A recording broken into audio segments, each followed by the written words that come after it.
বিহারে ফের মুখ্যমন্ত্রী হিসেবে শপথ নিতে চলেছেন নীতিশ কুমার। জোট সমীকরণে আবারও এনডিএর ভরসা।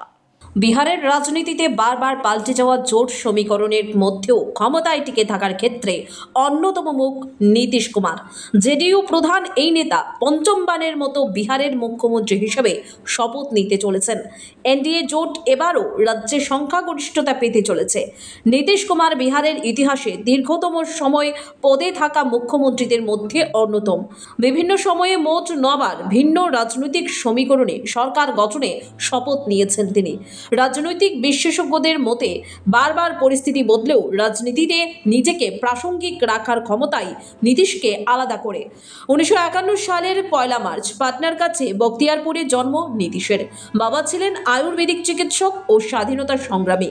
এনআইটি পাটনায় পড়াকালীন ছাত্র আন্দোলনের সক্রিয় থাকায় তার রাজনৈতিক জীবনের সূচনা।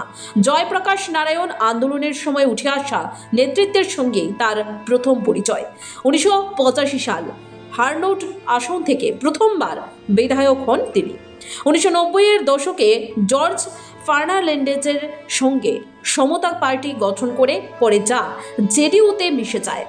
2005 সাল থেকে তিনি বিহারের রাজনীতিতে নির্ণায়ক মুখ। কখনো বিজেপির সঙ্গে জোটে, কখনো বিজেপিকে ছাড়িয়ে স্বাধীন রাজনৈতিক অবস্থান নিয়েও ক্ষমতায় থেকেছেন। প্রথমবার মুখ্যমন্ত্রী হওয়ার পর রাজ্যের আইন শৃঙ্খলার দৃষ্টিগোচর পরিবর্তন, ইবিসি ও মহাদলিত সম্প্রদায়ের জন্য বিশেষ উদ্যোগ তার প্রশাসনিক আমলের উল্লেখযোগ্য দিক হিসেবে ধরা হয়।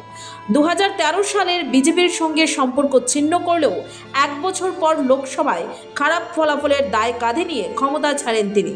পরবর্তীতে ফের এনডিএতে যুক্ত হয়ে আবারও বিহারের রাজনীতিতে প্রভাব বিস্তার করেছেন।